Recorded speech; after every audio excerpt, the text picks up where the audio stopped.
Alrighty.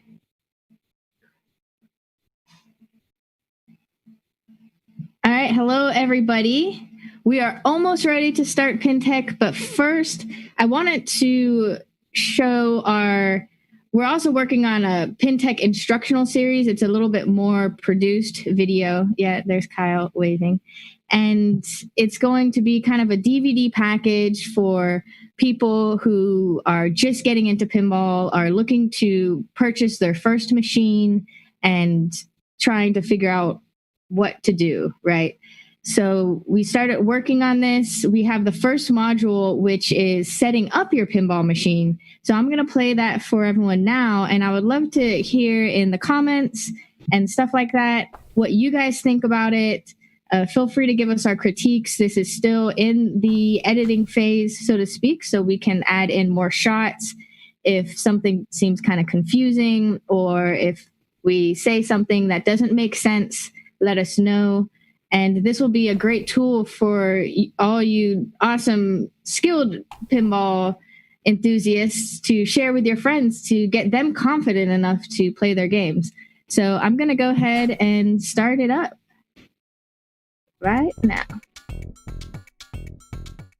Hey everyone, welcome to Marco Pinball's PinTech series. You know, pinball is most enjoyable when you actually have the confidence to take care of your own games. If this is your first time owning a pinball machine, then this is a series for you. In Module 1, Pinball Basics, we'll cover setting up your game to basic gameplay, care, and maintenance. Congratulations, you got yourself a pinball machine. Now, all you have to do is set it up. Alright, that's heavy. In an ideal situation, you'll have a friend. Luckily for me, I have Crystal and Kyle with me today. Thank you. You'll also need the following items: a wrench or socket wrench to install the 8 leg bolts. The bolts to most games are usually 9/16 to 5/8 inch. A way to support the game while you install the back legs. We're using an old stool. Anything sturdy will do as long as it's high enough to keep the back legs off the floor while you're attaching them. The bolts for securing the head. Whether you bought your game new or used, you should have bolts for the head. Before you begin, make sure the back box, or head, is folded down and secured to the game with a packing strap, so when you lift the game, it doesn't get damaged. If the back box of your game is completely detached already, just leave it to the side for now. Attach the front legs to the game using the leg bolts and wrench. The bolts should be pretty snug, but don't over-tighten. Make sure each leg has a leg leveler and the jam nuts are screwed in below the leg. If your leg levelers are in bad shape like this, you'll want to go ahead and replace them. It's a quick fix and you won't regret it. Now you can pivot the game down and rest it on the front legs. Grab the rear legs and unscrew the rear leg levelers an inch or two. This is a good starting point for the pitch for most games.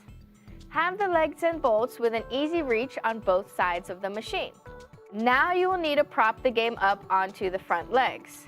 Preferably with a helper, lift the back end of the game up and rest it on the stool. Attach the back legs with the bolts, remove the stool, and set it on the floor. Again, the leg bolts should be pretty snug, but don't over-tighten. Remove the strap that secured the back box of the game.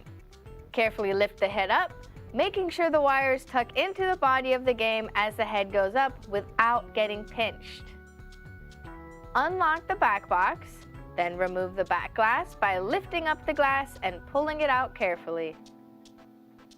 Now, you can attach the bolts that lock the head into an upright position. Put the game close to its final location, leaving enough room to access the back of the game. If your game is on carpet, you can use furniture sliders to make it easier to move. Sometimes, you may have a game with the head completely detached. If that's the case, here's how to properly attach the back box to your game. Reach into the lower cabinet and route the AC power cord to the outside. There's usually a notch for the power cord to nest in. Remove the back glass from the back box carefully before attaching it to the lower cabinet and place it somewhere safe. Lift the back box up and set it in place.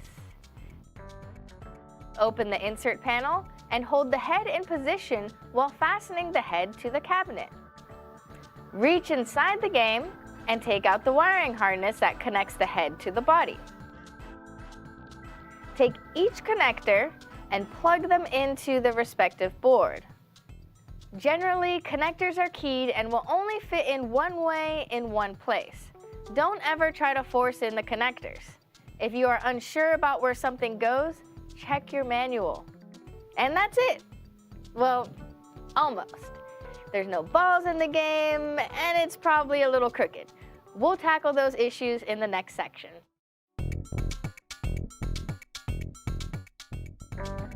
Here's this awesome Twilight Zone, almost ready to play, but first we have a few more things to do. One of them is cleaning these balls. Brand new balls can have excess oil on them, so if your game is new, it's a good idea to wipe down the balls before you use them. First, open the coin door with the key that came with your game. Depending on the age of your game, you should see 1 or 2 latches holding the lockdown bar in place. Unlatch them and remove the lockdown bar by lifting it up and out. Newer Stern games have 2 latches on the back side of the front panel, 1 on each side of the coin door opening.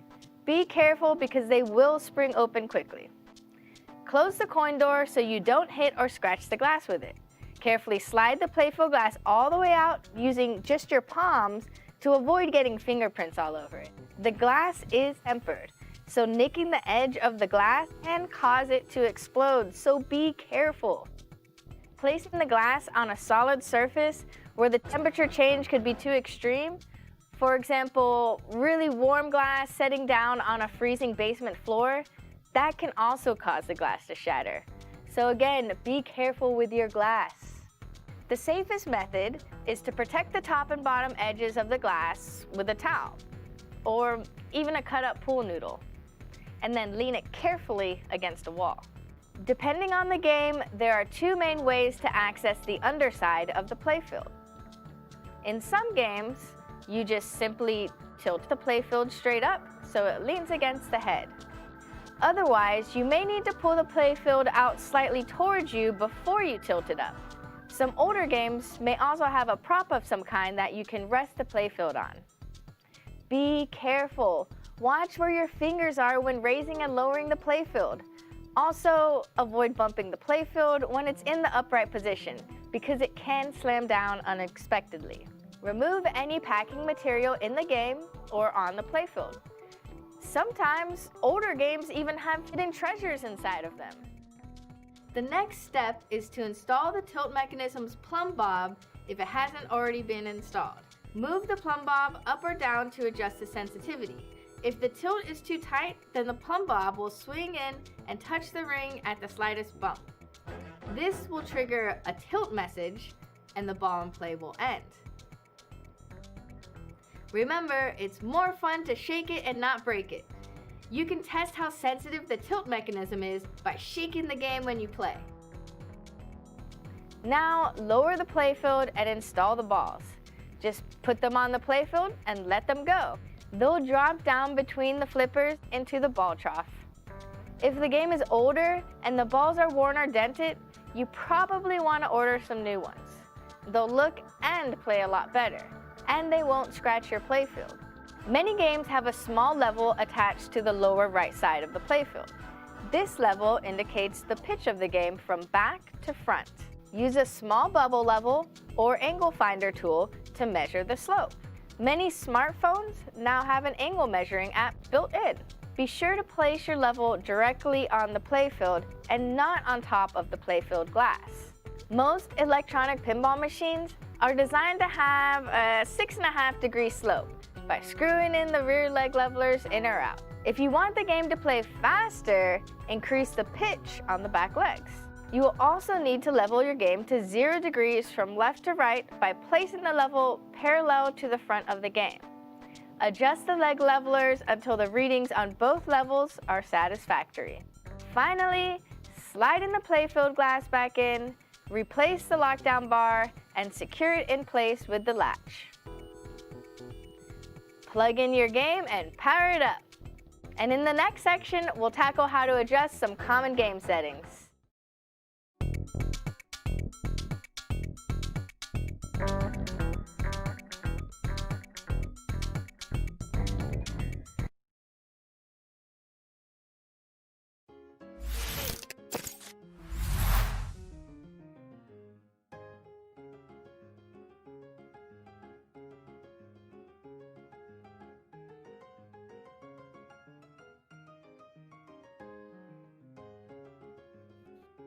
You totally did not just see my bedroom.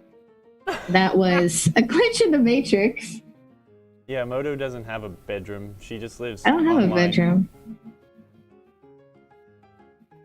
Let me set up my expensive green screen. Oh no, did Zoom break? It did, but it's okay. Oh.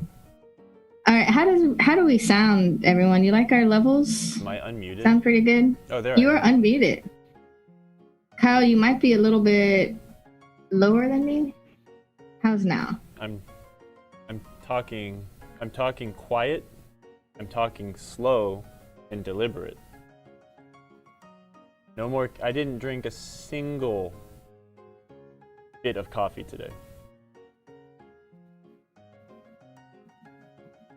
Okay. Are we mixed a little bit more? Sounds okay? Should I turn off the ragtime music? I kind of don't want to turn off the ragtime music. Okay. Can you keep the ragtime on like a total loop? The whole time? Yeah.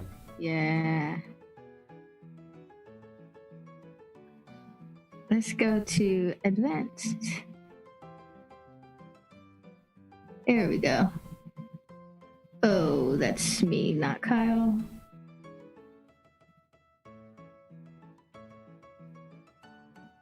Oh, hey, hold on. Check this out. I might be able to just click the little button on this microphone thing. Bam. Okay, I'm probably a lot louder now. All right, Kyle's a lot louder. Do you hear my echo in Kyle? You know what? Sometimes that happens. You were probably echoing because I was sitting right next to my computer. So now that we have feet between us, there's probably no more echo. Okay, here we go. Here we go for PinTech Live. Woo! We made it. We're trying all this fancy stuff, and then like slowly we're making problems happen.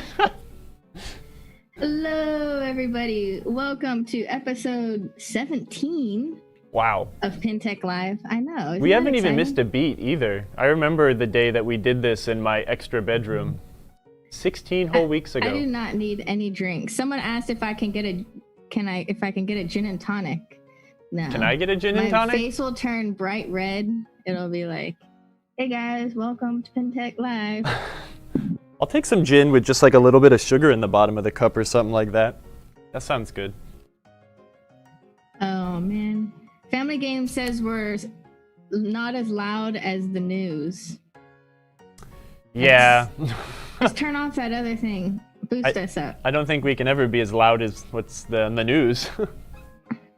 All right, so everyone saw the first module, the first, I wouldn't really call it an episode, but the first video of our instructional series, setting up your pinball machine.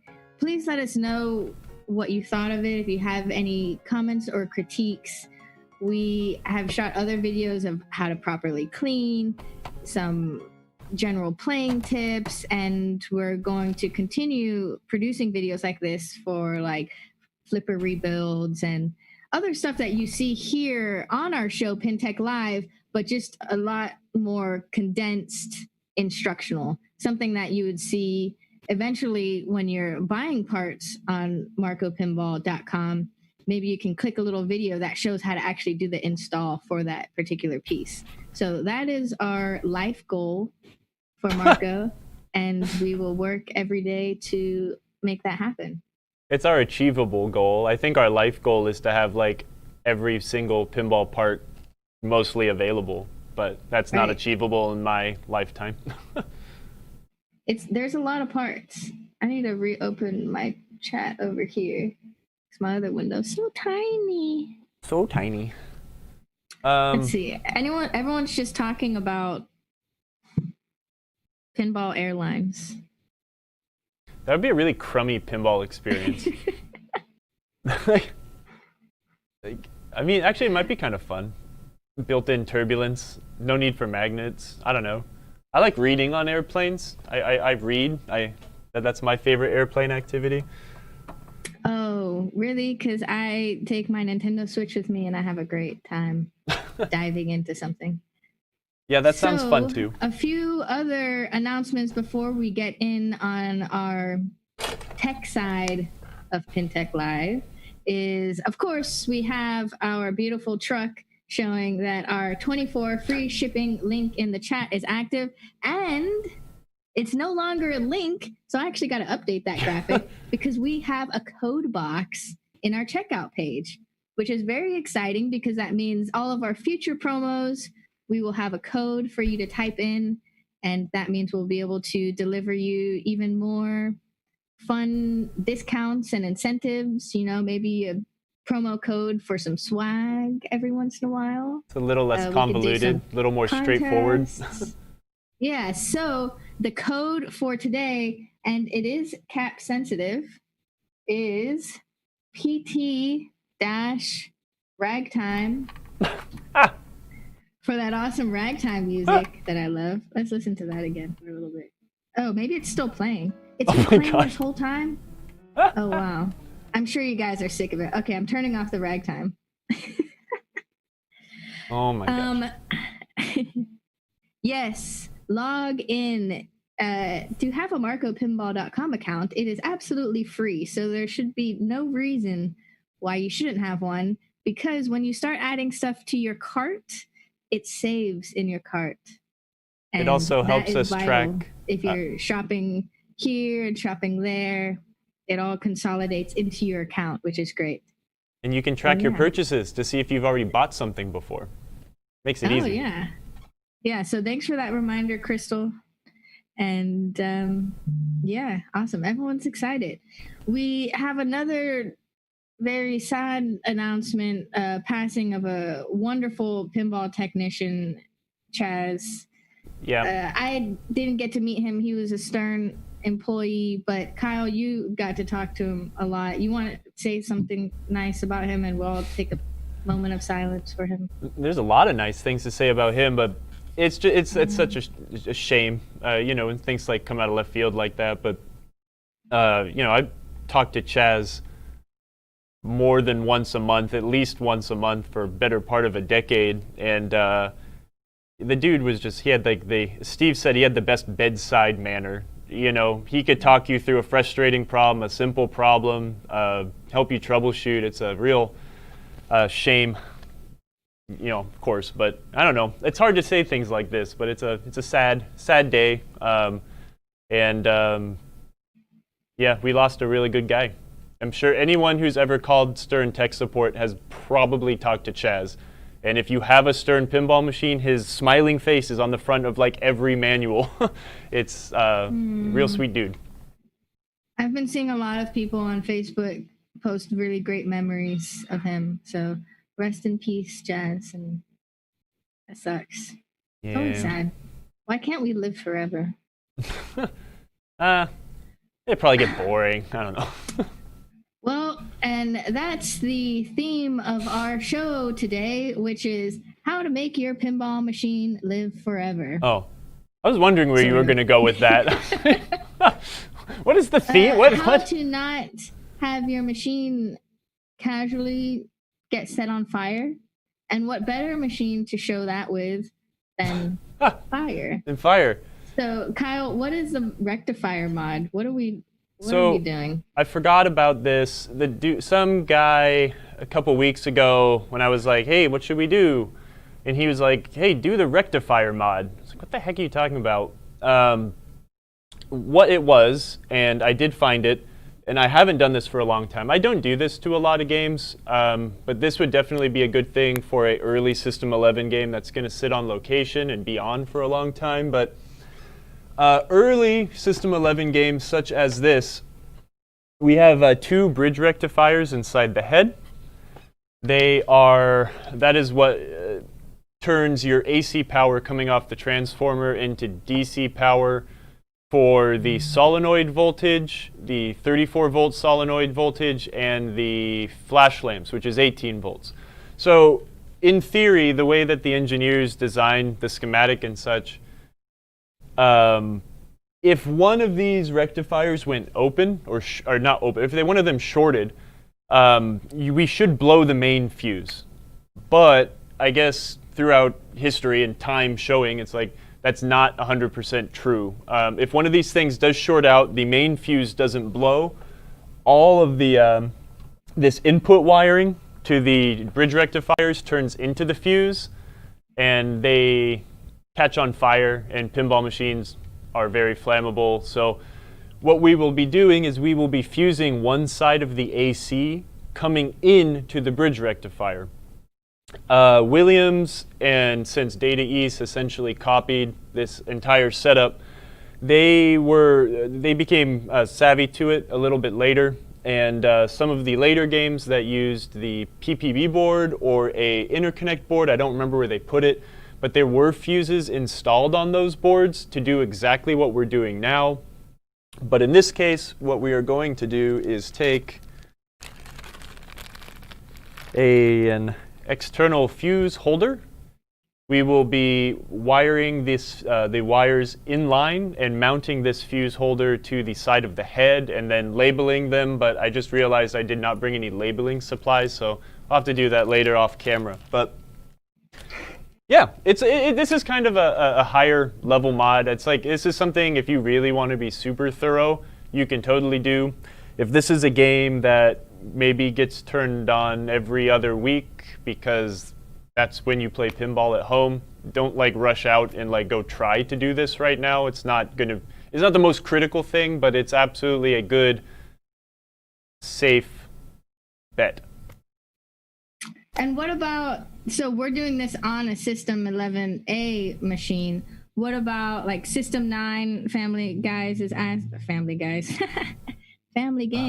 asking on Twitch, or like a System 6 machine, or just the circuits are totally different. I don't know about System 9. Okay. There's only like 2 System 9 games. The wiring is pretty similar.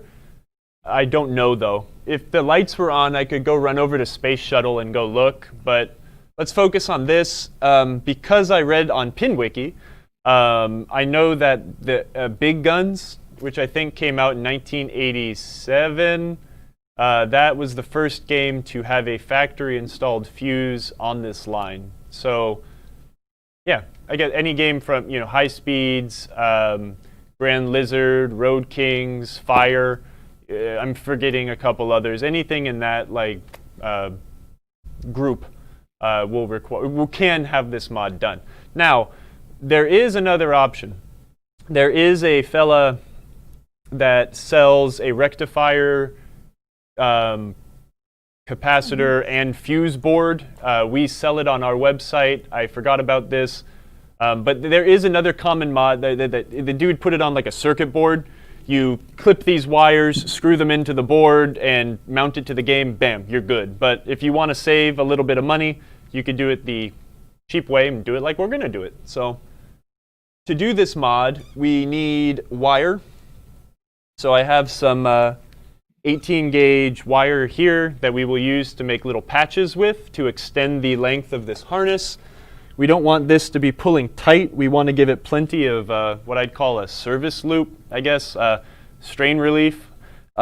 We need a couple fuse holders that can be mounted to the inside of the game. We could either mount them to the, I'll probably mount them here to the side of the head. And we need some fuses. Williams used a slow-blowing 8-amp fuse when they went to using this setup later on. So that's what we'll be installing. So yeah, pretty simple. Hey, Turn25 on Twitch asked, this game has a fake speaker? No, it's not a fake speaker. I forget what this kind of speaker is called, but it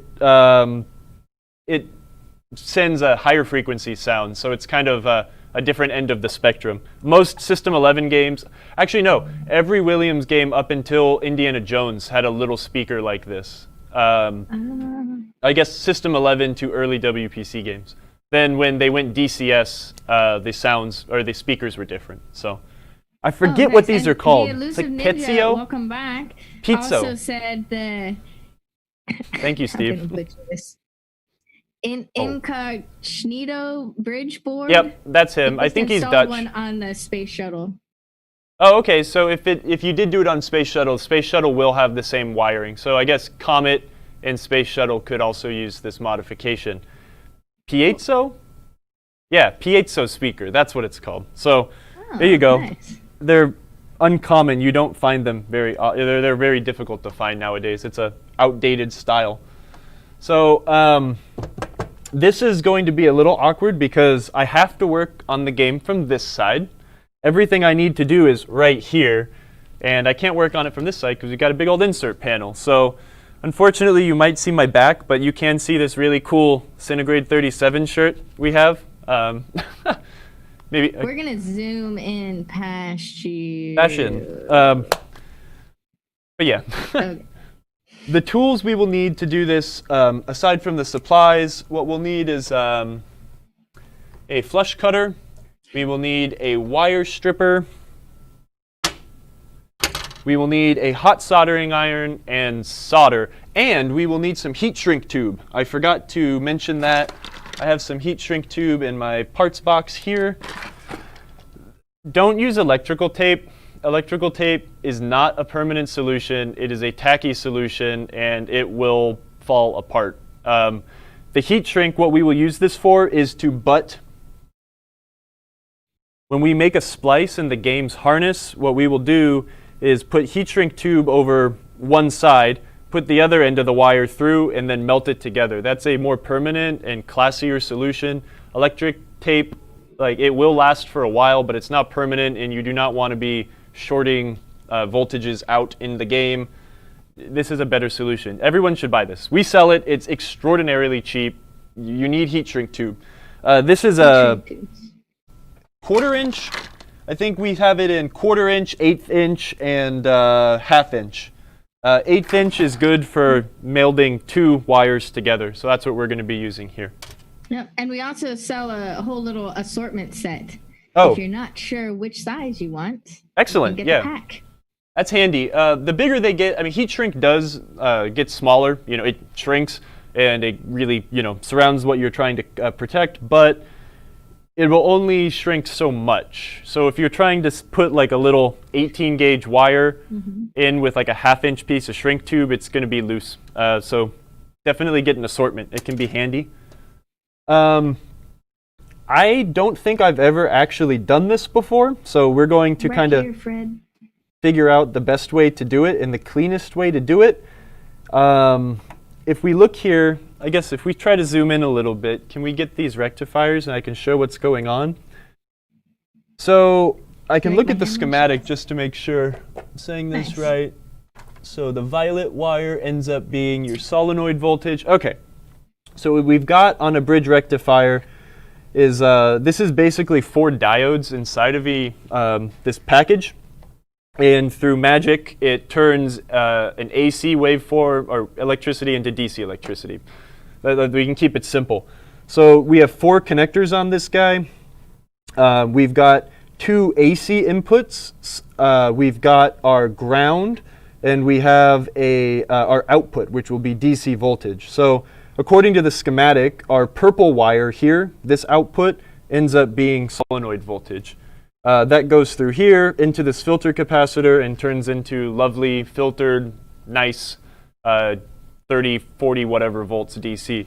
The other one up here is for our feature lamps, which are the computer-controlled lamps, and that is 18 volts. So 18 volts AC comes into the rectifier, and through magic, 18 volts DC comes out the other side. We can leave it as simple as that. But what we're going to want to do, This rectifier, I actually have an example I can show you in my parts box. 1 second.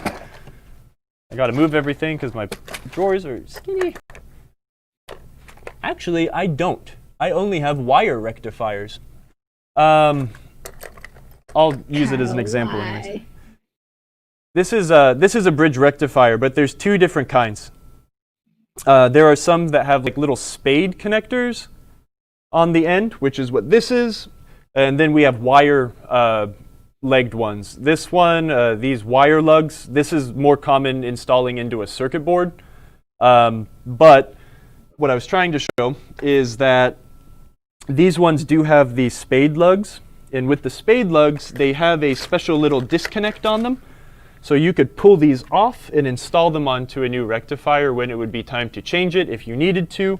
So that's why we are not going to be soldering straight to these lugs. We are going to preserve these connectors. So what we're going to do is we are going to give ourselves enough room here as to where I can easily bring one side of this down, solder it to my fuse clip, and then add a new piece of wire here, and then connect that to the harness, if that makes sense. I will slightly demonstrate now. I'm going to cut this zip tie here so we can have a little bit more room. When you cut zip ties, always put them back. It just looks better. Don't make things look worse after you've been inside of them. We're going to take one side of the AC here, which is one of these 2 blue wires. And what I'm going to do is I'm going to follow it back here a little bit, and I'm going to leave 6 inches or so. I need to leave a little bit, enough room here for me to solder and heat shrink some wires on, but this will leave me plenty of room to be able to position the fuse holder in the side of the head. So I am going to cut. Sometimes you just got to cut and make that plunge. So that works.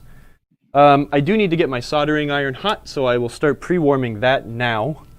I'm going to cut a wire here, or strip a wire here. And since what we're going to be doing, I didn't have any blue wire at the shop, so I used purple. I always try to match colors when you can, but this will just have to do. I'm going to strip a little bit extra wire. Normally you'll want to strip maybe a 1/4 inch or so of wire. In this case, since we're going to be butting 2 wires together and then soldering them to make a good solid connection, I want to have enough room to get a good couple twists around. So I will strip away maybe a 1/2 inch of wire. There we go. This might be a little bit more on the advanced side. I'm sorry, I wish I would have decided to be an electrical engineer and gone to college so I can really explain to you how all this stuff works, but sometimes just knowing what to do is just as powerful as knowing how things work. Yeah, absolutely. Just follow the proper steps and theory will come later. Yeah, that works. Don't blow stuff up. And again, it's like, this isn't like a defect per se. Like the engineers, like, you know, in a perfect world, this system probably would have been just fine. Like the line fuse would explode, and if a short ever happened in the rectifier, and it would be okay. But at the same time, you also have to remember that these pinball games were never designed to like live this long. This was, the shelf life of this game was a lot shorter than it has lasted. So weird problems that, you know, can start to exist from age as opposed to being able to design them out when they're new. Okay. Oh, thanks for the follow. So what we've got here, we've got a stripped wire on our patch wire that we're going to use to introduce it to our fuse holder. We've got a stripped side of the wire in the harness here. I am going to get these wires here together, and I am going to, I might have enough room in this shrink tube to where I could twist them together this way and then bend it. This is a pretty big piece of shrink tube. So what we'll do is we will kind of cross the wires. Is this coming through at all? Okay. Yeah. What I can do is we can twist them this way. This will ensure a good physical connection. while we go in, grab our soldering iron, and add a little solder to really weld them together. Where's the end of my solder? Ooh, this is always a fun game. Oh, there it is. Okay. Get our soldering iron, throwing things on the floor. We'll tin the tip, teeny bit, add a little solder. Don't breathe it in, it's bad for you.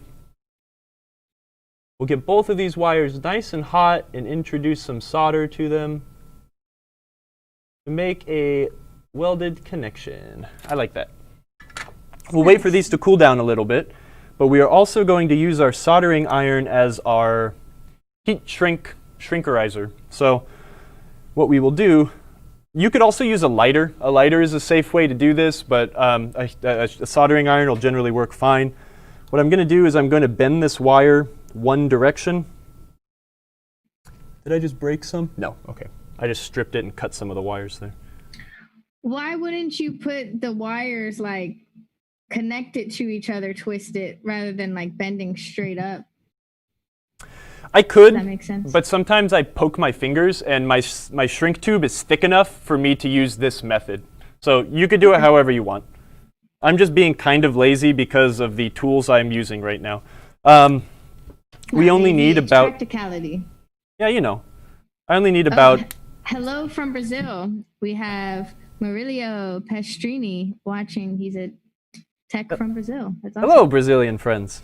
I cannot wait to come to Brazil one day and play all of your Brazilian pinball games. There's a pinball club in Rio, and I think there's one in Sao Paulo also.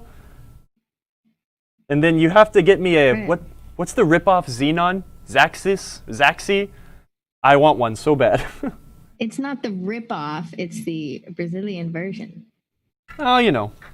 It's actually an interesting story if you look up the history of why Taito Brazil exists in the Brazilian domestic pinball market. It's pretty fascinating. So what we're going to do here, I have the shrink tube covering the exposed wire. What we can do is we can get the shaft, not the tip where we solder, but like the actual heated shaft here of the soldering iron, and just rub this around on your heat shrink tube. Don't worry about holding it there for too long, but what I like to do is just kind of spread it around, and you can see that this stuff has shrunk and has become form-fitted around our connection here. That is amazing. I was going to ask you how you heat shrink the tube, and I would have never really thought of just getting the side of the soldering iron straight onto it. Yeah, I mean, you could use a lighter and flame, but like if I'm sitting here with lighter and flame, heat goes around things I might not want to heat. The soldering iron really is the concentrated, easy method. I am going to strip the end of the harness that is on the rectifier. In fact, I could actually possibly uninstall this from the rectifier if it decides to. Too lazy to try to get that off. This will be the only kind of slightly difficult part, is trying to figure out where the fuse holder is going to go. You got a good space under there. Yeah, Instead no, of there's in between, like our promo graphic, I had it in between those two because I saw it on another reference photo that install someone had done. I think I'm going to install them a bit further out of the way, though. What I can see here is like what? Are you going on the side over there? Yeah, it keeps it. Go on the side of the wood. It'll keep it out of the way of things. I can see like when we install the speaker panel back in here, we've got our clip that'll hold it in. So I've got 3 or 4 inches this way that'll be totally safe, and it'll give me a lot more room to work with than trying to install things here. I like this better. Oh. So cool. Let's see what we can do. Drill into the beautiful firewood. Firewood. Yeah, firewood. Yeah, it is firewood if this thing catches on fire. But what we're gonna do is I've got a really short screw. Generally, I'll probably drill a teeny pilot hole using a small drill bit, but I've got like a 3/8 inch screw. It's super teeny, and that will be easy to just drive in by hand. I'm going to heat up the one end of my fuse clip here. I don't know if this probably won't be able to be shown on camera, but let me get it the right way. I'm going to put a little bit of... Man. Why is your hand not see-through? The suspense is killing us. I'm so sorry. I'm going to add a little bit of solder onto this because it will make it a lot quicker when it's ready to attach the wire, and I'm kind of working like this. We will tin the wire as well that we are going to attach to this fuse clip. Now, if I really thought ahead, I could have gotten some spade, like terminal connectors. I think that these are a 1/4 inch end, and we wouldn't have even had to solder. I could have crimped on a spade terminal, pushed it on, and we would have had a solid connection. But, you know, work with what you have. Well, Yeah, Daryl Decker said to use the small drill bit that you lost on the floor. Oh, yeah. Hey, thanks for reminding me about that guy. Actually, I think that one broke. I found it, and I put it in the drill, and then the drill fell over, and it just snapped in half. Woe is me. Why is my... Let's see. I have no light. I'm going to try to add a little bit more solder. Okay, it decided not to want to comply. Give me a sec here. Okay. We don't need too much solder on this thing, but I want to make sure we've got a nice solid connection. Let it harden up. I'm afraid to move. This is where I want to inspect the joint to make sure we have a... Yeah, that looks good. Let's zoom in. Maybe. Is it going to focus? What I can see, what I can see here is that the all of the solder in the wire and the actual tab look all as one instead of kind of looking separated, if that makes sense. It probably doesn't, but it makes sense in my head. I'm going to install it like that. Let me get these teeny little screws here. I keep all of my sheet metal screws separate from my machine thread screws because I have major OCD. There we go. Okay, I will use the drill bit that we lost on the floor that actually isn't broken. And I think we'll install it somewhere around here because that will give me a lot of room to install the other one up here without crossing wires or doing anything goofy. So it's actually each one of those rectifiers gets its own separate 8 amp. Yes. Slow blow fuse. Remember, we've got two ends of the AC. AC is a waveform that goes up and down, up and down. Okay. So we have each end of the AC coming into here. We've got a ground, and then we've got our DC output. Again, this is all magic. There's a lot of websites you can go online to learn about how this stuff works, and it's interesting reading, but I'm not going to try to explain it to you because I am not qualified. But yeah, so we are only installing a fuse on one end of the AC because if we do have a short in here, that will trigger this fuse to explode, which will end up saving the game or saving this wire from turning into the fuse, catching on fire, and making your fire itself. That was a stupid joke. I liked it. No, I didn't like it. Can we change that in post? Just kidding. Oh, Pinball Newbie just stumbled across this channel. Welcome. Howdy. Our friend.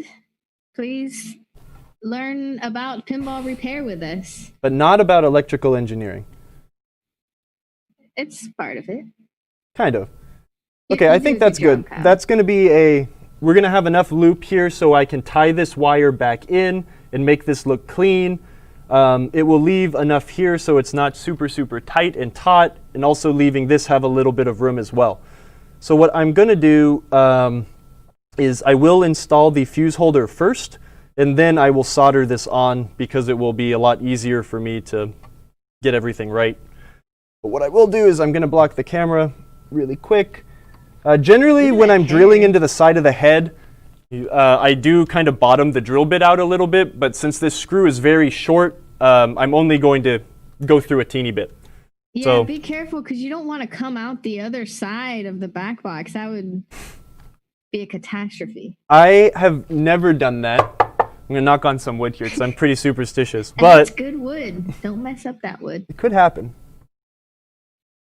Oh, Whoa, Pinball Newbie actually knows you, Kyle. What? Whoa, Kyle's famous. Uh-oh. They met you a few years ago at a concert, but didn't realize you were doing Twitch.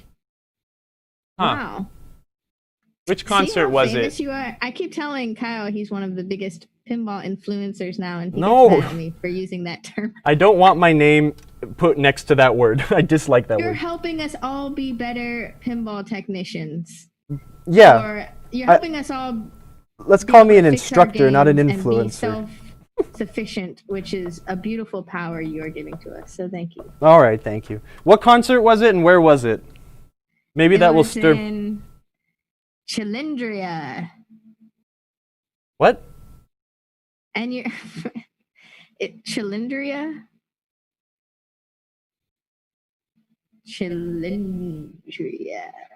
That's a city, right? I don't remember that show. I feel bad now. And you're Facebook friends with them. Oh, well, now I feel even worse. How mysterious. Ooh, yeah, I like this. It's.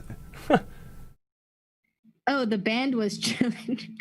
Yeah. I was gonna say Emoto, like. It sounded like a city name. That Of sounds like course, a now city? It sounds like a, I don't know, death metal band. That doesn't make me think of death metal. Kyle is goth, so maybe it's some type of metal.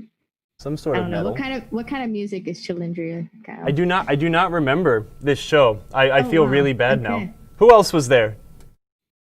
What venue was it? Oh yeah. Family Games made a joke. You should say we used to be Facebook friends. And then unfriend Kyle for not knowing. Rough. I agree. Shoegaze. Oh, that show. Okay. Yeah, I remember what you. Okay, yeah, I remember. Was that was that in the dog patch in that cool converted like warehouse space? Yeah, it was a live-in warehouse thing in Soma. Oh, I remember that show.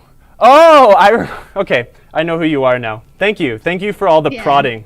Sorry, everyone, that you've had to deal with my bad memory. That was a good show. Man, that was a long time ago, too. Let's see. Okay. Oh, thank you. So back away from music for a second. MLZ Pinhead. We've got our fuse holder installed. We are going to be able to tie these wires together and make it look pretty nice once it's all done. So again, for people that are coming in late, you took the AC wire. I took one end of the AC. And made it into the fuse holder. And I put a fuse in line. He explains it. Yeah. So we put an inline fuse on one end of the AC. So that's, again, if we had a short in the rectifier here, that would cause the fuse to blow, not relying on the main fuse, which in history of these games, it is not a reliable fuse for this fault. So yeah, there we go. Nice. So I think it's safe to say that if you plan on being super awesome and bringing your game to a pinball show when the pinball shows come back to our lives, and you have a System 11 game, you should do this really easy install, because sometimes those venues, the power gets out of hand, and that's where I've smelled the most burning pinball machines. What do you smell? Every once in a while, so. No, this is actually a pretty easy mod. This really doesn't take a lot of time, and it does not take any expensive parts or anything like that. And it's really just, I guess it's insurance, right? So. Oh, is Kyle getting loud? I'll turn down Kyle. He gets excited when he's doing pinball installs. So. I'm really starting to get sad thinking about some of the venues in San Francisco that have closed during this current pandemic. Slim's is no longer. That makes me very upset. I've played shows there. That's a really cool place. Some of my favorite shows I've ever seen were at Slim's. So yeah, there's that. So here's the option I pose to everybody. So you don't have to see my back. So you don't have to see me soldering fuse holders. The installation of that for the other rectifier is exactly the same. Should we move on to kind of exploring the game a little bit and seeing if what does work, what needs work, like What should do? Can we get a vote? Do we want to see that happen again? Let's vote in the chat room. Or No, you can just ask me questions and I won't explain what I'm doing. Family Games really, really, really wants you to check out Space Shuttle for some wiring colors. Why did you want him to? Why did you want him to check out Space Shuttle? I mean, we can't really because Space Shuttle's all the way over there. Yeah, it's on the other side of the room, buried behind a bunch of games. But I'm happy to do that for you after the stream. If you want to hit me, just look to see if the Rectifier mod is in the same or is in the same for that system. Yeah, there's no back glass lock. If you want to bring a flashlight over there. Okay, we're gonna have no camera work. What I can do is we could start a little quick Family Guy Q&A, and I could start doing this, or we can just skip it all together, the other side. So just let me know. I do actually want to work on Space Shuttle. Space Shuttle is one of my favorite pinball games. It's so good. Maybe we should do that next week? No, I think you we want to should finish Fire. Well, yeah, we'll kind of finish up with Fire, but I mean, I need to get my butt in gear, but I really do want to do roller games. I have all the parts. I have my brand new ramp all together. Like, we could put roller games back together, and it just involves me bringing it from my house all the way over to here, which is not fun, but you know. Yeah, and he's been talking about it for a month, so it's... What do you see? Are there rectifiers down over there? Yeah, there are. Yeah. Okay. Family Games. So yeah, absolutely. This mod is applicable to Space Shuttle and likely System 9 Comet as well. So, yeah. Yay. We were at the edge of our seats wondering that. So. I'm sure you were. Not just for System 11 games, but also for System 9, i.e. Space Shuttle and Comet. One thing I do need to tell everyone too is when you do something like this, if you do modify the wiring harness and add a fuse or something like that, be nice to the next guy. Put a note. I said in the beginning I didn't have any paper to do that, but put a note. Put it, 8 amp slow blow or whatever fuse you put in there, just to let people know that, what should go in there. Because again, we have our fuse lists here. When you add something, add that documentation. So, what does the chat say? Should I button this thing back up, or should I do it and talk at the same time, or take questions, or what? They're just asking if you have a Sharpie tool. I do, but I'm going to write it on a sticker and stick that inside so I don't have to. It's just easier. My handwriting's terrible. I'm not going to try to get in here and try to write that on the side of the game. So. Yeah, let's not do that. So I personally would like to see you finish it. Okay, that's all I need. We'll finish it. And then we'll get into the rest of the game for a little bit. Yeah. I only looked at... let's get a nice clean one, and I'll make it into a pin tip. So let's all watch Kyle do this again. So you're taking off... look at my elbows? You're taking... We're snipping... You just snapped the AC wire. Yep, I'm snipping one side of the AC going into the rectifier. Snip. I am going to get my red patch wire here. This wire's a little bit bigger. It's rated for like 600 volts, so it's a little goofier, but no big deal. How do you know the red one was the AC? Because I read it in the manual. And also, generally, all bridge rectifiers are kind of wired up the same way, where AC comes in next. I'm not going to give anyone any bad tips to look at, but what you can do is you can look in your manual and your schematic, look at photos. There's a photo on PinWiki that will show you exactly what you need to do. Can I find this in the manual? But in the lower rectifier, it was blue. Yes, because okay.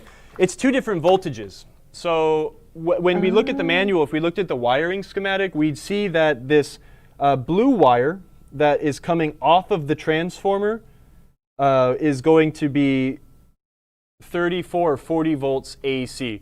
So we need to differentiate the 18 volts coming off the transformer, and Williams chose red to do that voltage. So that's why generally each wire is a different color, That makes sense. Yes. Your manual will have all this information in it, though. I really would like to set up a nice camera one day and go over some schematic sort of things, like really basic, like how to read that map. That would be awesome. Yeah, that would be fun. Told Oslo says also the bridge is marked too. Yeah. The bridges, they're either on the side or on the top, and they tell you what connection is what. I'm just going off of what I read in the manual using colors to know where to put these things. So I'm going to snip. Do you wash your harnesses in the dishwasher? No. I generally don't go that far and neurotic when it comes to like cleaning or restoring a game. If it's like super gross, I will like simple green and, you know, like brush them off. But I think I did that once for I was working on a Fathom for a guy, and the thing sat in a dude's house for like 15 years, and the guy smoked like a pack of cigarettes a day in the same room that the game was in. It was disgusting.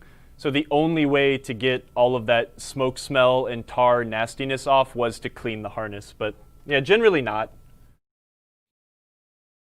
Yeah, Mike Moretti wants to see the schematics class too. I second that. I'll give you a personal schematics class next time I come back to the Bay. No, that's not fair. We all want the schematics class. He'll be my guinea pig. Okay. I'm going to try to... I shouldn't have put this zip tie on so early. I kind of want a little bit more room out of this wire, but I'll see what I can do. Yeah, I mean, it's like the difference between reading like a wiring diagram and a schematic is a little different. I wish I could show off the wiring diagram for this. I mean, heck, maybe we'll try towards the end of the show. But it's... Okay, so now you're twisting the wires together. Yep, we're going to twist the wires together, and I'll probably use the same action I did before, twisting them straight up next to each other. One of these wires is a lot stiffer than the other. Go like that. They're going to stay. I guess like the difference between reading like an electromechanical schematic and like a circuit board schematic or a wiring diagram versus like a circuit board schematic, they're all kind of three different skills or three different kind of things you need to learn how to read.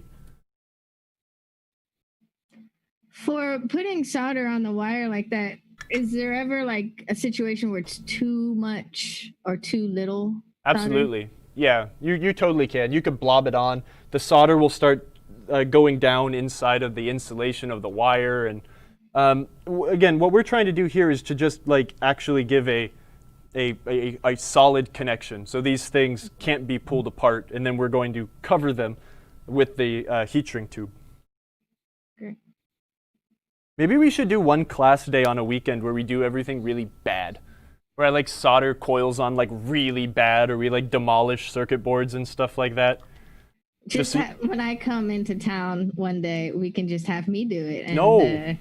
We'll get that same reaction. No, I'm going to teach you how to do it right. I'm learning a lot visually. The application side of it, I'm not there yet. This is great. Seeing it more than once actually helps in this class setting. I know a lot of you in the chat that are already skilled, awesome pinball technicians are like, all right, next, let's see what's up with Bayer. Yeah, which is why I kind of wanted to rush through it, but it doesn't take long to finish this. Sorry, I'm enjoying this. It's like the repetitiveness, soaks into our noob brains. Oh man, I'm totally the same way though. I mean, I have to watch sometimes I need to ask that same question 3 or 4 times before I can really grasp or feel confident in doing it myself. It's like everyone learns different. I'm glad that people are realizing that nowadays, in school. Oh yeah, and Family Games said, if you're like me and you rushed and skipped this, it would never get done. Yeah, you might forget out of how busy your day is to actually do this second fuse. So you're welcome. Yeah, probably. Wow, look at that awesome lens flare on the fuse holder. Did you guys see that? It's all sparkly. I'm missing some cool stuff, aren't I? Yeah. I just tinned the lighting. fuse holder. I'm tinning the wire that is coming off of the rectifier right now. Now I can attach these guys. Ow, that's hot. Both ends were really hot. I got burning on 2 sides. Yeah, we still got to do the toolkit stream. Kyle's been avoiding that too. We should do the toolkit stream with the looking at the balls in the magnifying USB. That's going to be fun. And a fun Q&A. I'm glad that you can use this to like hold me to stuff where when we're like having meetings about, okay, what are we going to do next week? I'm like, we don't need to do that. And then here you're like, promised everybody. Hold me to it. I'm bad. Okay. Get all that done. This wire looks really out of place because it's really fat and got a lot of insulation, but hey, whatever. Expose a bit of wire there. To be efficient, I will tin this side of the wire also before I go in and drill the fuse holder. Awesome. Yeah, I'm a huge procrastinator, so family games is very right. If I didn't do this now, I probably wouldn't have done it. And don't forget to leave a note for the next person that has this fire. I'll do that. I'll make sure I for sure do that. That'll be the start of our episode next week. Kyle placing his label. Slow blow 8 amp next to these fuses. MDL. You'll see 2 different labels on fuses, MDL and AGC. MDL stands for slow blow. I have no idea what it actually stands for, but it means slow blow. So AGC means fast blow, so a standard fuse. Okay, I'm going to put this in place where it will not get in the way of anything. Wow, that's really hot. I'm going to try not to drill through the side of the game again. Don't do it again? Oh, whoops. I let that one go, didn't I? No, just kidding. Okay. Oh, thank you, Foosbar. We're glad that you come and watch our show every week. And to all of our subscribers, anyone that watches the show every week, we love chatting with you. A lot of times I don't read out all your chats because I want Kyle to keep his flow, stream of conscience. But if you see me like looking over this way and like smiling or giggling, that's because I'm reading your comments and keeping it to myself. I wish I could read all of your Kyle comments has to too. watch the playback to have the full experience of being the PinTech moderator. I just can't stand hearing my own voice, so. Oh no, we might lose family games too. He's also a teacher. That's how we lost Mitchell Reeder. Oh man, is back in school teaching. So good luck with all of that family games. Hey, if you're a science teacher, you can have someone teach people bad scientific principles through pinball. You should just have your class watch PinTech. Oh gosh. On Thursdays. Okay, we've got it. I've got everything tinned. Now all I need to do is reach for this hot soldering iron and hold my breath. And happy birthday, Family Games. Hey, happy birthday. Games, your birthday. Oh, I'm supposed to be holding my breath. Look at that hair. Kyle's hair is getting long. Who thinks Kyle should cut his hair and who thinks Kyle should keep growing it till it's long? I'm voting for long. I like the idea of long too, but we do have to. My wife has like a vote that is like 1,000 times heavier than anyone else's. That's true. I want to grow.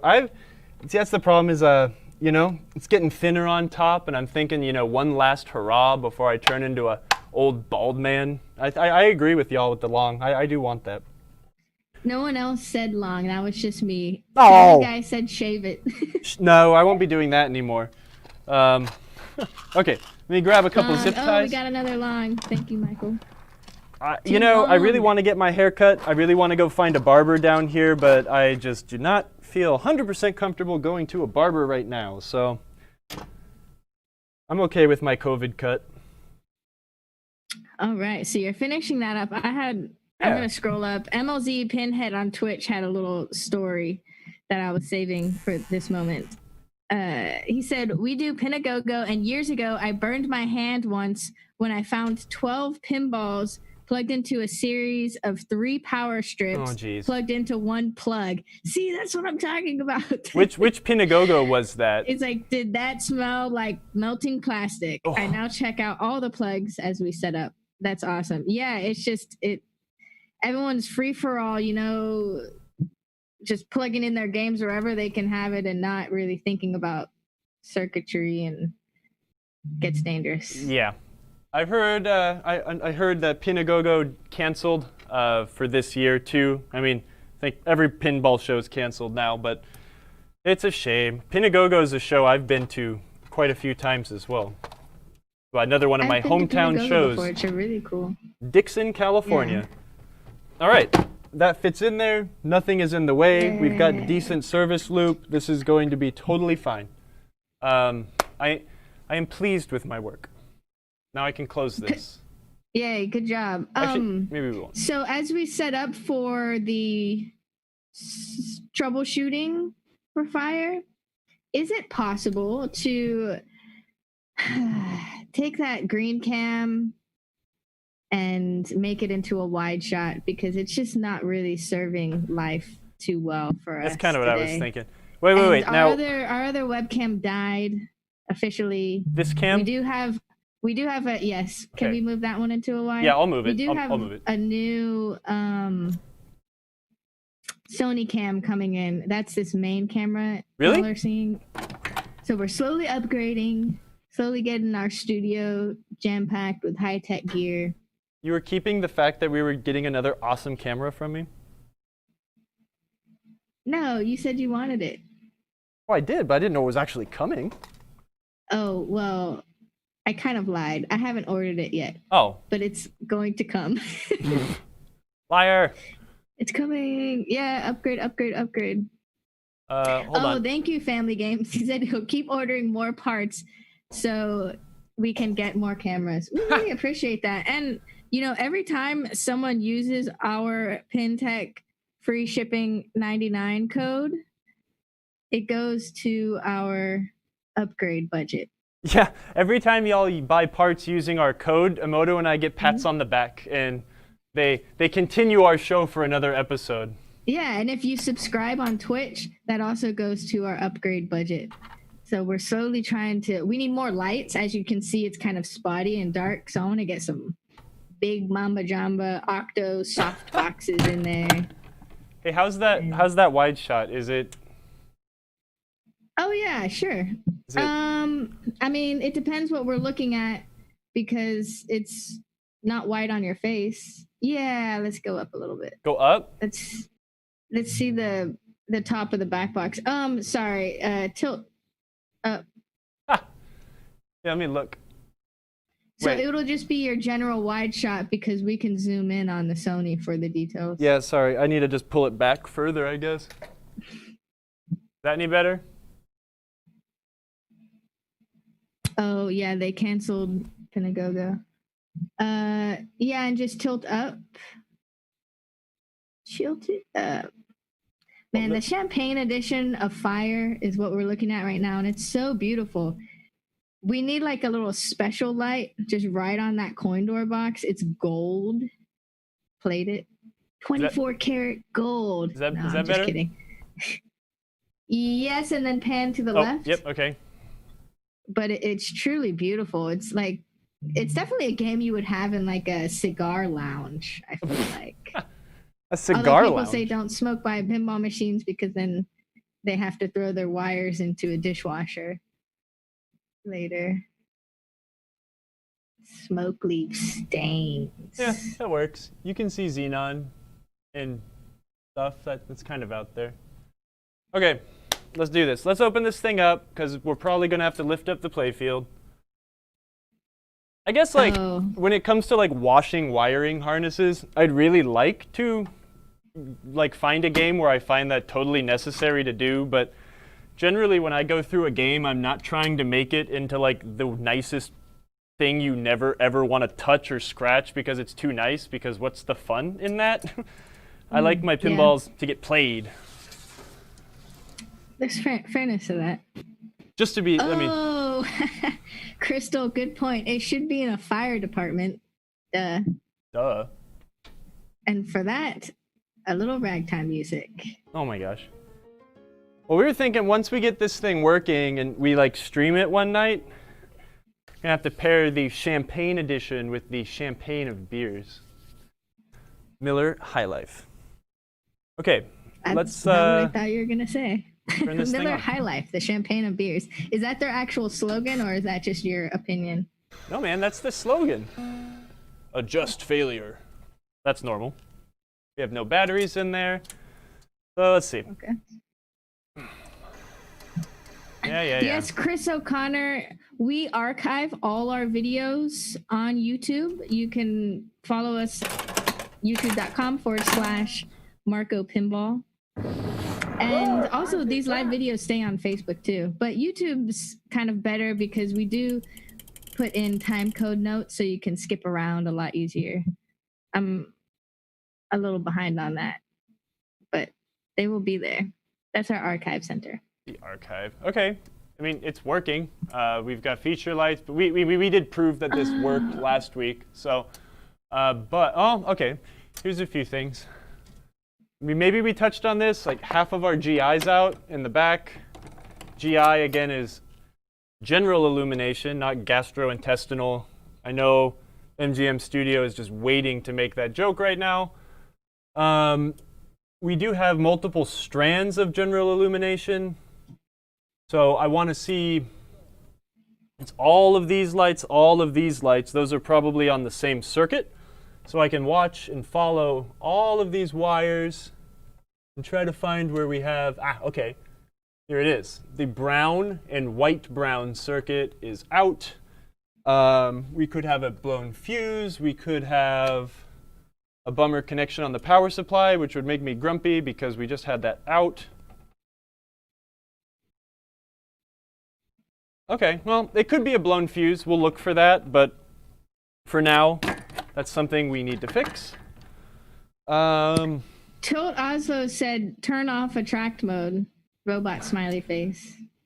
Man, the attract mode's so good. I'm not going to bother doing that right now because there's no batteries in the game. So if I spend all the time turning the attract mode off, next time I turn it on, it'll just be back on again. So we're going to add some credits. I'm just going to flick the coin switch here. Turn it up, just because hearing the sound is great. Okay, hold on. I forgot about that. I was just scrolling up. Everyone needs to hear this. Pinball 122. Oh my gosh. That was really loud. What was that? You got the Pinball count. 122, if you're still here, you asked if I guessed correct. Keychain? It sounds like everyone's itching for a quiz to get some swag. Oh yeah, we were talking about that. We should do that. Okay, so no, the sounds are extremely obnoxious right now. So for the sake It's of, so loud. Can you turn it down? I very much turned it down. Thanks. Okay, so I tried to start a game, and the game was ball searching. I know that all 3 balls are in the trough. Generally, the way these games are programmed is that, especially with multi-ball games, the game needs to know where all 3 balls are before it will allow you to start a game. So in this game, we have what we'll call, we've got a few positions underneath the apron. So we've got our out hole. The ball falls into the out hole, bonus countdown, it kicks it over, serves a new ball, next ball, right? So we've got our out hole, which will kick the ball into what we can call the trough. And then we've got our out hole serve arm, which kicks the ball into the shooter lane. I'm sorry, the ball serve arm, not the out hole. But for the game to keep track of where the balls are, it uses switches, right? So in this trough, we've got switches. What I am going to guess, because the game will not start, and I know that all 3 balls are in the trough, we've probably got a switch problem with the trough. We can prove this. We can prove this by going into switch test, which I will do now. What I'm going to do is I'm going to remove the balls from the trough by using or manually actuating the ball serve plunger. 1, 2, 3. And I will put the game into switch test, which on these System 11 games is really non-intuitive. We could go over this very quickly, but I would like to do a video on this one time. On these systems, can you pan down just a teeny bit? I mean, we're not going to be able to see this, but on System 11 games, you've got 3 buttons on the coin door. The way you've got like 3 different menus when you scroll through the system of the computer. You've got adjustments, which will change the way the game works. You've got audits, which the game will provide you with data. And then you've got diagnostics. So on the System 11 games, you'll notice that the center button has an up or a down position. The way that this was taught to me, which I really like and I've never forgotten it and it really works well, is to get into diagnostics, it's like if your car was pulled nose first into the driveway. You have to put the car into reverse, so we'll push the button down. We will leave the driveway by pushing the forward button. Do something, come on. There it goes. And then, since we need to continue driving, we will put the car in forward. And that will allow us to progress through the diagnostics menu. Right? Does that kind of make sense? No, that confused me even more. Oh my God. Okay, let's start over a little bit. This is my favorite analogy. Can I slam tilt out of the menu? Yeah. Nope, that's display test. We've got a good display. Maybe we need a close-up of, can we walk in a little bit to the buttons? Because yeah, okay. Okay, so in the game right now, let me get it back into the... Hold on, wait. We're going to zoom in real quick. Yeah, that's fine. Okay, wait. You kind of need to see the display at the same time, but you can trust me by what I'm seeing. Okay, so we've got 3... We can see it in the other top camera, but hold on, don't do anything yet. Let me look at this. Oh no, I want it to make it brighter. Just a smidge. Here, wait, hold up. You don't need. Don't mess with the camera. I'll just move a light it's over. Bright. Maybe this will help. That's way better than what I'm trying to do. Is this like more stomachable? Oh yeah, that's great. Okay, so we've got 3 buttons. It looks terrible. Hold on, wait. Just let me contrast. Oh my gosh. Up a little bit. It's so green. Now if we go to 2 hours, it's not going to be my fault, right? Yeah, Just kidding. Not this time. All right. I'm happy enough. Okay, so y'all maybe have like a new Stern game or a 90s Williams game, and you've got 4 buttons. You've got your service credit button. You've got 2 red buttons that will bring the volume up or down, and then you've got your menu button. On this system, we have 3 buttons. We've got a high score reset. Maybe it adds service credits. I don't remember. No, it doesn't. They might be dirty, too. Let me push it a bunch. No, it doesn't. OK, so we've got a high score reset button, the forward or backwards button, which I believe is how they describe it in the manual, and then you've got your action button. So right now, we're in game over. Attract mode on the computer, or on in the game's program. If we push the black button, this is going to bring us straight into our audits. Again, this is where the game tells you things. How many coins went through the left slot, the right slot, the center slot? How long is the game? How many games has it played, etc. If we continue scrolling through the audits, we'll get to the adjustments, which will allow what's the maximum credits? Should it display high scores, etc.? If you keep scrolling through here, you might think, oh, okay, I'll get to the diagnostic menu. I want to do a switch test. That's not how it works. You need to use the backwards button to get to the diagnostics. So we'll think about the car analogy, right?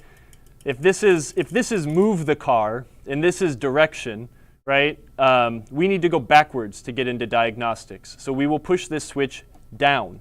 It is a 2-position switch. It will hold itself down, right? So we go backwards, get the car out of the driveway. Right now, we're in test. Now, to continue going through the tests, we can put this switch up and that will progress through the tests. I'm in display test now, sound test, all lamps. It's a little convoluted. It's just, you know, how much would it have cost to add one more button to make all of this way easier? I don't know, but that's how you do it. Did that make any more sense seeing it? Yeah, okay, it did. Great. That's awesome. That's a great analogy. Are you just humoring me, or are you just? Absolutely. It's okay. I'm sure everyone else understood a lot better, and it'll be a fabulous pin tip in the future. Okay, maybe I'll come up with maybe I'll word it better, but I'm using my car analogy. Anyways, let's bring that camera over back. Similar to Data East, said the elusive ninja. Yep, same thing as the Data East. Any game that has 3 buttons. I mean, it's not only just Data East. I think it was Sega too. I think all the way up until some of the first Stern games. So let's bring that camera backwards because we're going to work under the hood. So again, my theory is that we have a bad switch, right? One of the switches in the trough is not reporting, so the game doesn't know that all 3 balls are in there. So I'm going to keep going forward here, get it out of coil test, and put it in switch edges. Switch edges mode will show what the last switch hit was. I just saw it do something goofy, which is probably part of the problem. It kind of confirms my suspicion. There's 2 switch tests in pinball games. You've got switch levels. Switch levels will report on the screen which switches are currently activated or in whatever state, whether they're open, closed. Most switches are normally open. When something hits them, they close, and that reports to the computer to say, hey, do something. What we can do is let's put the balls in, and we can watch and see what happens. I'm going to put a ball in the out hole. Okay. Out hole. I'm going to kick the ball over with my thumb. Trough, right, 1 ball. I'm going to put the second one in. Out hole. There's our problem. Ball trough 2 switch is not reporting for whatever reason. We can put the third one in here. Kick it over. Trough left, 3 balls. So it's definitely the center trough. We're having a problem with that switch. You'd think that the game software might be able to compensate for that, but again, in a game that's a multi-ball game, you know, the number one reason they do this kind of stuff is so someone doesn't come up and throw their 25 cents or 50 cents in the game and not be able to start a game. Well, I guess actually in this case, you would get the same problem, so that's a bad pin tip. Take that one out. Anyways, let's see what's up. We're either going to have a misadjusted switch, we're going to have most likely a broken wire. That's very common. Lift this thing up. So here's our trough. We've got our out hole. We've got ball, or number 3, number 2, and number 1. Number 2 is, let's see. Maybe I'm wrong. Let's find out. Is there no number 2? No, there is number 2. It is right here. Okay, so we have a problem somewhere in the switch matrix. We don't have any broken wires on the switch itself. We have a broken wire somewhere else that is causing the switch to not report. A switch matrix. I see the wire right now. It is right here. Okay, how do I describe a switch matrix? On a pinball game, let me see if I can get a good visual representation. So usually on the back cover, it is, but this one's ripped. So let me find the other manual, which I think the page is ripped off, which makes it perfect to show to the camera.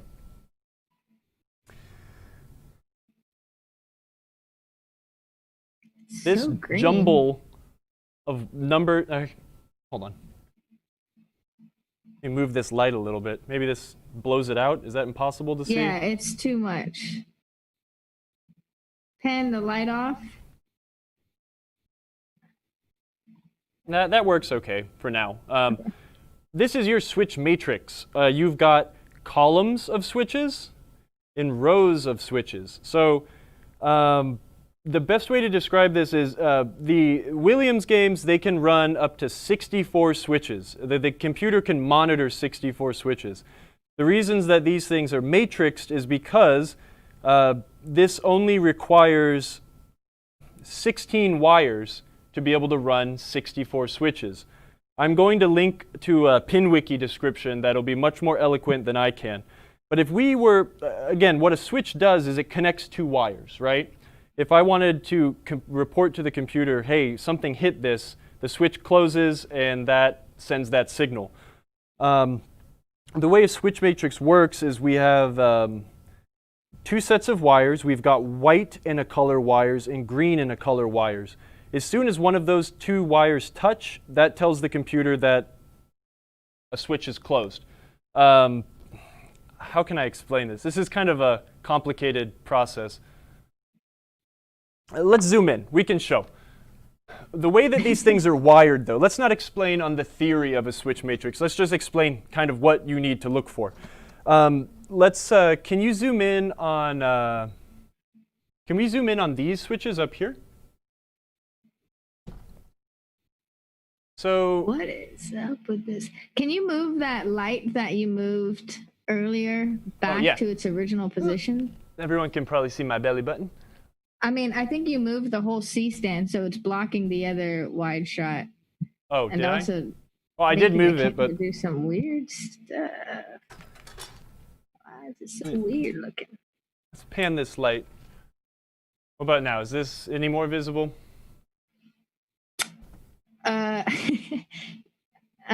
I mean, it's still in the wide shot. It's covering your face, the C-stand. Oh. But I think light is more important than the wide shot. But let me move this camera. I want to make sure we have good light so I can kind of explain this theory. Your switch rows are, you have switch columns and switch rows. So what it is the computer is, there's one set of circuitry that is listening for something. And then you've got one set of circuitry that the computer is constantly saying, hey, look here, look here, look here, look here. And that is your column. So what we're looking for is in a Williams game generally, is for a white wire to touch a green wire. And that will report as a switch closure. The reason that we see some doubled up wires here is because the reason why it only needs 16 wires to run 64 switches. They get doubled up and then daisy chained down. So if we went back to this switch matrix, what we will look for, this is hard. I understand how this works in my head so perfectly, but it's hard to put into words.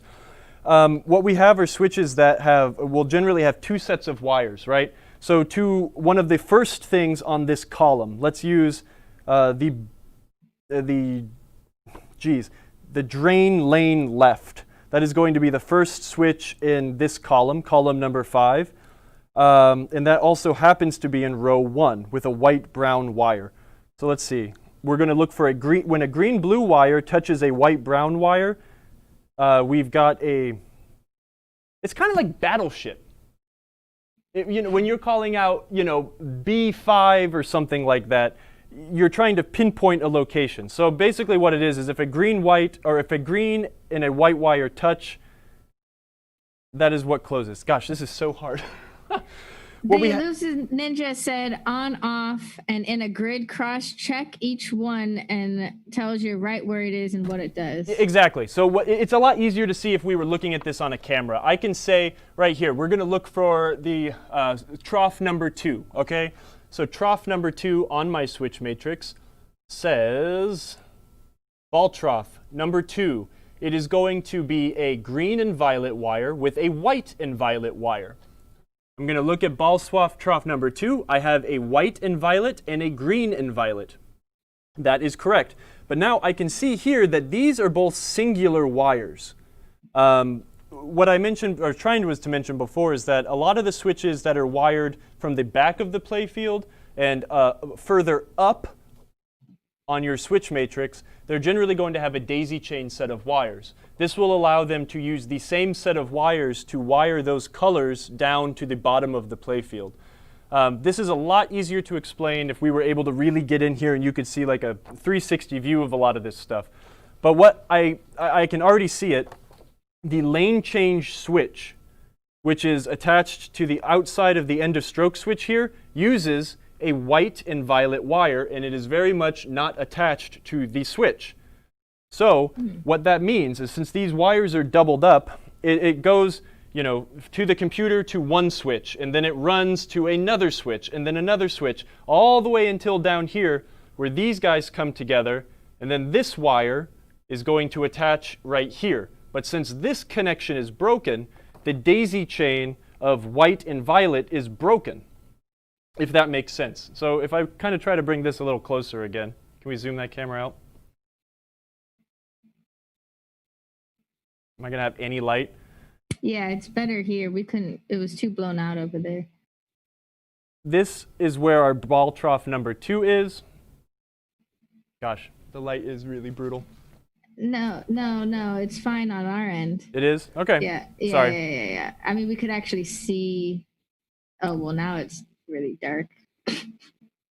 There you go. Okay. Ball trough number 2. So again, this is where they start doubling up. This is a double wire, a double wire, a double wire. And then they move down to where they become a single wire. So if I had my white and violet wire ripped off of the slam tilt switch, which is the first switch in this row, none of these switches here using this white and violet wire would function because there is no connection from any of these if this is broken. The same will work in a column.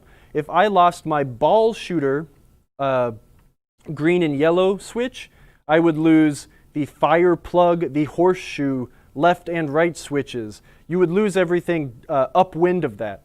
So, if I lost something in the center, if I lost one of the wires on, this switch, everything down from here would not work.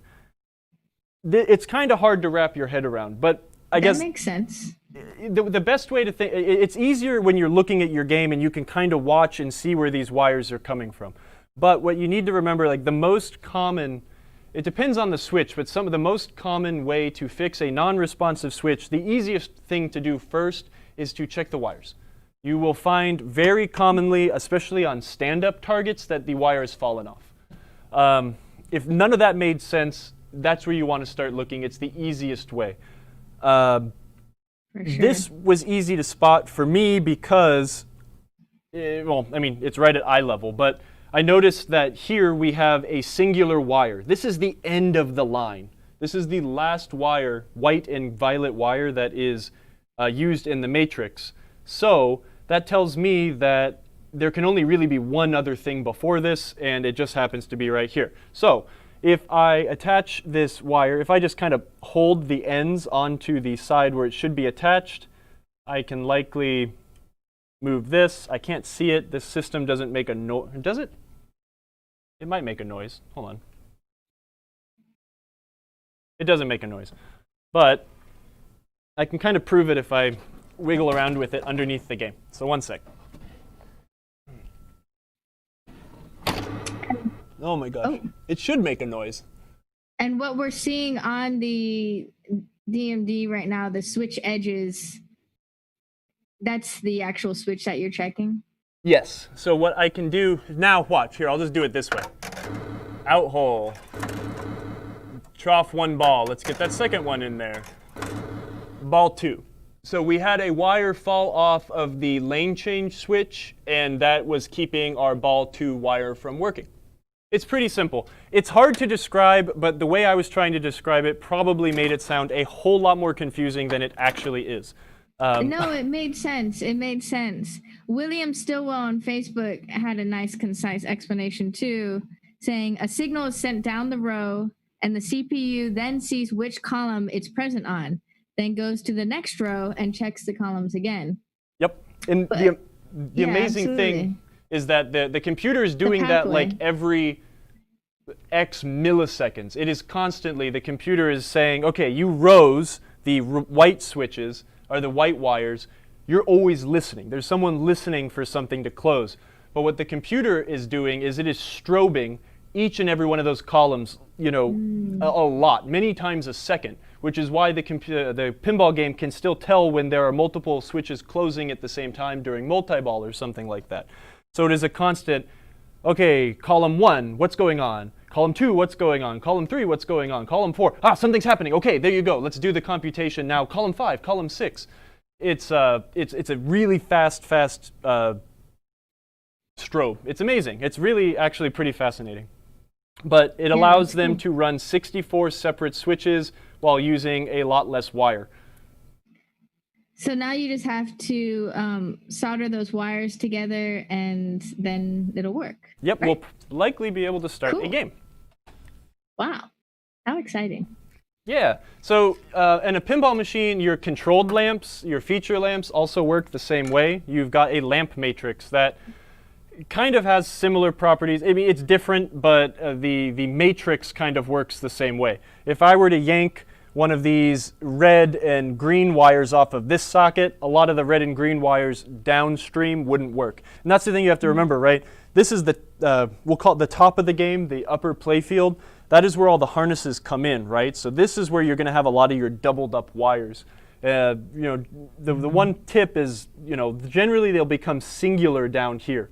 So you'll generally have a wire break somewhere in the middle, and you'll lose everything in a column or a row coming down towards the flippers. Makes sense. It's hard. It's not the easiest thing to troubleshoot because it's a little abstract.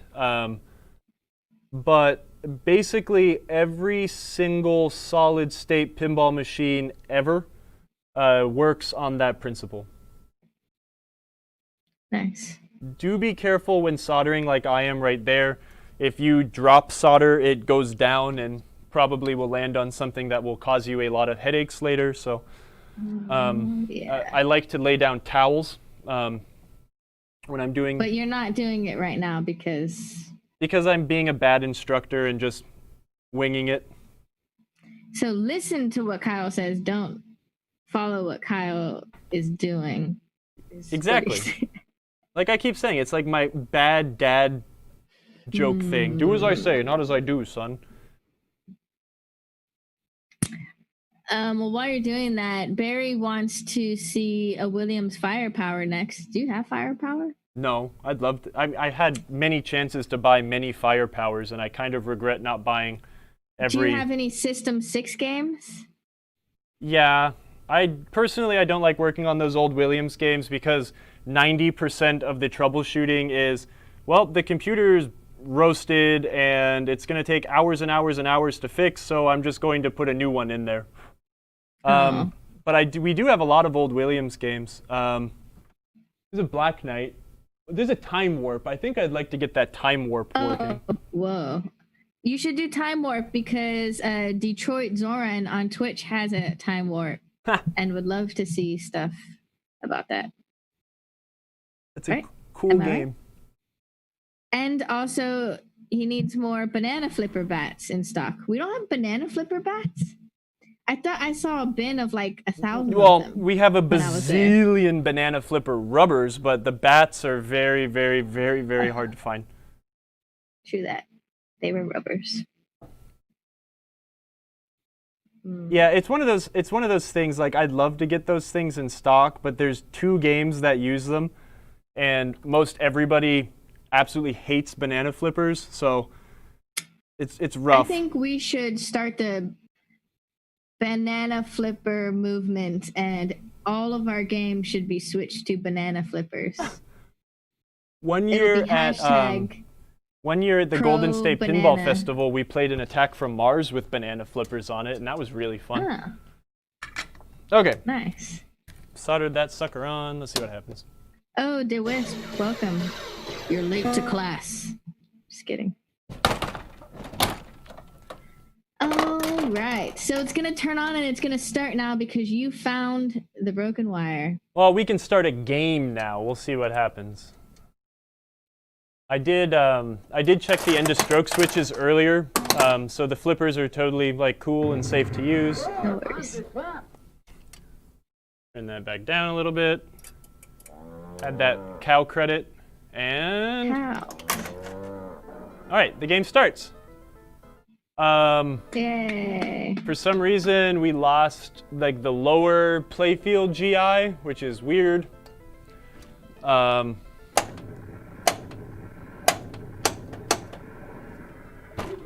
now it came back, so we know we have a loose wire somewhere. That's a good way to check for faulty connections places, is just to pound on the playfield. That's another good way to test for switches that might also be adjusted way too close. Go into switch test and just start kind of pounding on the playfield to see which switch closes. But let's see. Yeah, hey man, this game works pretty dang okay. There's definitely a few gremlins we need to solve, but yeah, it's scoring points, it's making noise, the lights are working. I just turn on the ragtime music, right? So that's good. Again, I think as long as all the switches are working on this game, we won't really need to do much. I am going to put new rubbers on it, which we might not do on camera, but we will have a fire to play pretty soon. Awesome. One We should thing do a Marco After Hours with fire. Absolutely, with the champagne of beers. Right. Miller Lite. No. Miller High Life. Oh. Miller Life. Ugh. It had an L in it. Yeah. Dominic gave me the same thing today. He's like, Miller Lite. I'm like, no. Miller High Life. Oops. Oh, yeah, you're like the Fonz. Because you hit the jukebox pinball machine and it started right up. Hey man, turning things on and off again and hitting things are great ways to fix stuff. Yeah, Elusive Ninja is kicking his pinball machines. Give it the old 80s kick. Yeah, you know. One good way to like kind of just do a really quick once-over, like again, I don't want to spend tons and tons of time doing everything on this game, is like let's just hit every switch with your finger while it's in switch test, right? If we're getting responses from all of these switches, what we're most likely going to be doing is we're not scoring. Okay, there's a problem. We're not scoring on this side either. No, there it goes. Oh. What? Okay, we could show this off a little bit too. How are we doing for time? Should we Q&A now? I was just about to tell you that we are looking to go over right now, which, you know, we're about an hour 40 in. Okay, yeah, it's time to stop. And so are we going to continue? Because it looks like Fire still has a significant amount of tweaking that needs to be done. Will we be bringing it back next week and continuing to go through the switch matrices?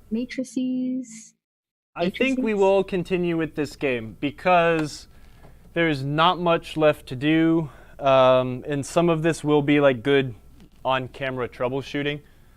I might extracurricular go in and like do some of the top-end stuff, but like re-rubbering and everything. Yeah, clean and re-rubber or something like that, and then we could kind of just finish out the last bit. I want to change these flipper cranks out just because they're really old and ugly, and every time you get a new game that hasn't had rebuilt flippers, you might as well just do it. I want to figure out why the GI keeps flickering on and off. You can see those lights in there that are kind of just... Now they're on, but they were turning on and off a bit ago, and that's not good. We'll have some lamps to go check through. But yeah, no, that's cool. I think, yeah, let's do this game again. Awesome. Is everyone cool with that in the chat? Nah. Continuing to troubleshoot Fire. I know we're getting a lot of new game requests. Yeah. But we want to get this game up and running. You know, everyone's cool with that. And, you know, the troubleshooting that we're seeing here on Fire is somewhat relatable to other games that you might be working on. Yeah, like the Rectifier mod we did is like super hyper specific, but I mean, figuring out switches and figuring out lights is pretty universal. This game does have a few boards that we might want to check the solder on for these controlled lamps here. Some of these slingshot switches are super dirty, so we're going to want to go in and clean those guys. Yeah, I mean, like the worst problem we could have on this game are like motors that are bad or like really lazy ramp up-down solenoid assemblies. I think we should finish this one. I'm not ready to move on to a new game yet, especially because the next game I want to finish and do is roller games before we move on to one of the other piles of junk that are sitting behind the camera. Yeah, we like to finish the games. Everyone agrees with you, Kyle.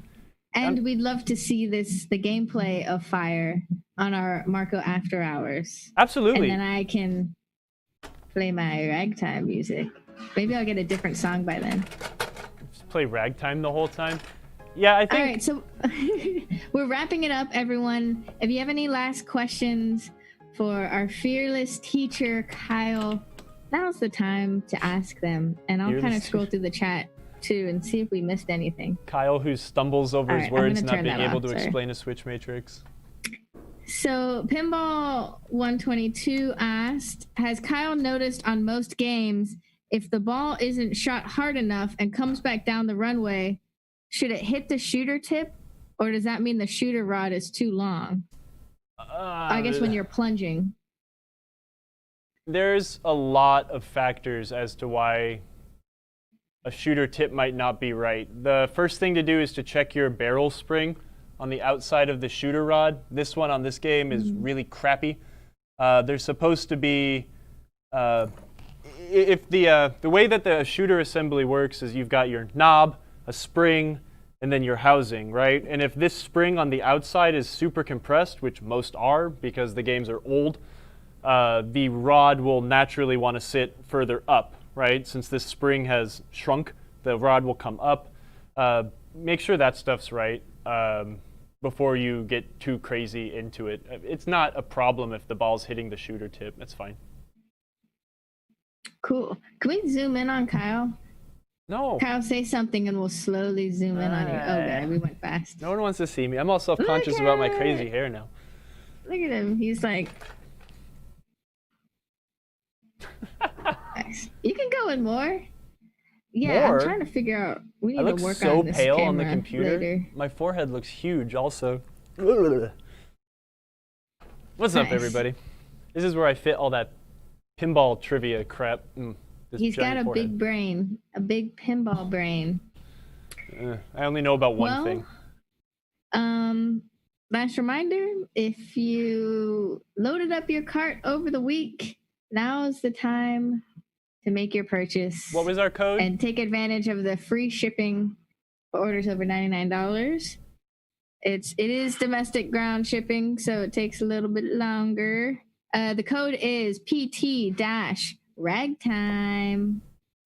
And it is all lowercase, correct? I'm sorry, uppercase. No, God, no, all uppercase. Yes. It is case sensitive. Yes. Just like most of our search engine is also case sensitive. Everything on our website search. If you're looking for a part and you're like, I swear I am typing this part number incorrectly, why isn't the part coming up? Capitalize it. It'll help everything. And dashes are important too, I've learned. They're very critical, yes.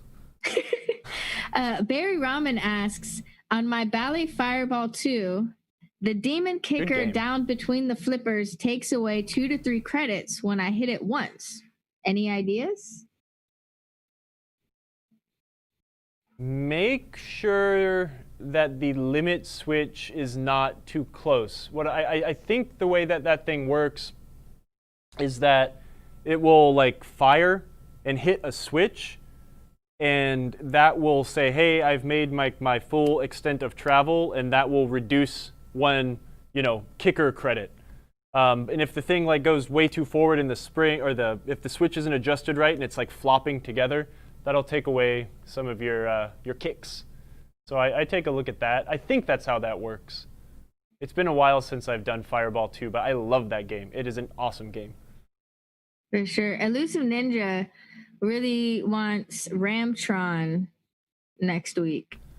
We're not going to do that next week. Didn't we do a Ramtron install? No. Or we just talked about it? No, I put one into Turtles earlier, but I think Turtles is having some problems now. So But we'll definitely be doing a Ramtron install on roller games once we get that in here, for sure. Cool. So it's coming. It's coming. Yeah, he says he wants to start the lithium versus Ramtron debate. I mean, one takes less work and one No debating. takes a lot more work, but you never have to touch it ever again. So I'll put in the extra footwork and go that way. There's nothing wrong with the lithium stuff, though. Just not my style. Yeah. I'm excited to do that, though. Get that roller games computer out and check that thing out. I can't wait to play that game. Every time I go into that room and I see it all taken apart, it just makes me sad I can't go and flip it. Were you doing the drop target mod on it too? Weren't you doing something special on it? Or... I was going to put the drop targets in it, but since California Extreme got canceled, I couldn't go get the drop target bank from my buddy Mark in San Luis Obispo. So, we'll have to wait another time for that. Yeah. It'll be fun to do, though. Ship it to you. Yeah, I guess I could have it shipped over, but he makes really good bread, and I really wanted to enjoy some of his bread. Get that thing. And it has to be fresh baked. You can't ship bread because it needs to be like right out of the oven. Yeah. Oh, his sourdough is like off the hook. The guy's an incredible baker. But yeah, no, the drop target thing will be pretty fun. It'll make the game a little more unique, I guess. Oh, there's a Fist of the North Star roller games homebrew. I gotta look that up. That's crazy. Wow. Huh. That's not what I was expecting you to say at all. I don't know. It actually kind of hurts my feelings because roller games is the perfect theme. It really rock, and Fist of North Star.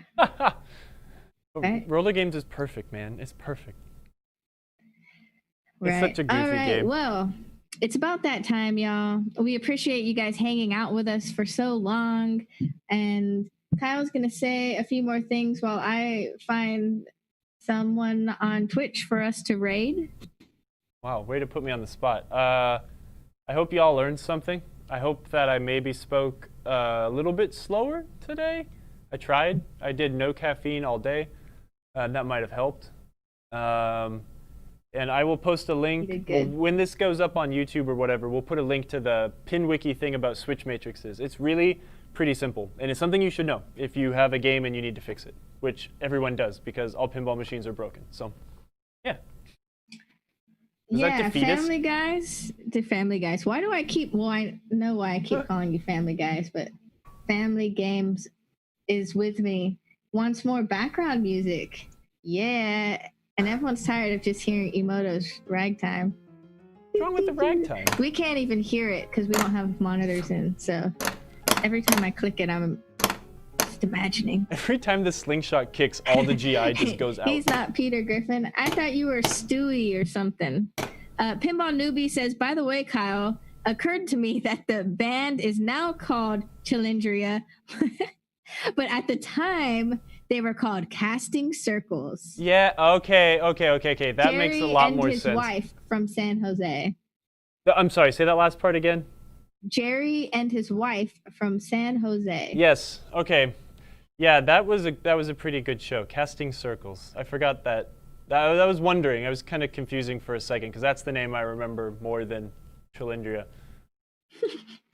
Awesome. Well, thank you guys again so much for hanging out with us. Next week, we'll be still troubleshooting Fire and getting all the kinks out so we can start playing this game. Yeah, we'll make it safe to flip so we can put out some fires, but like in-game fires, not actual fires, you know. Yeah, thanks for that clarification. Very important. All right. Bye, y'all. Goodbye.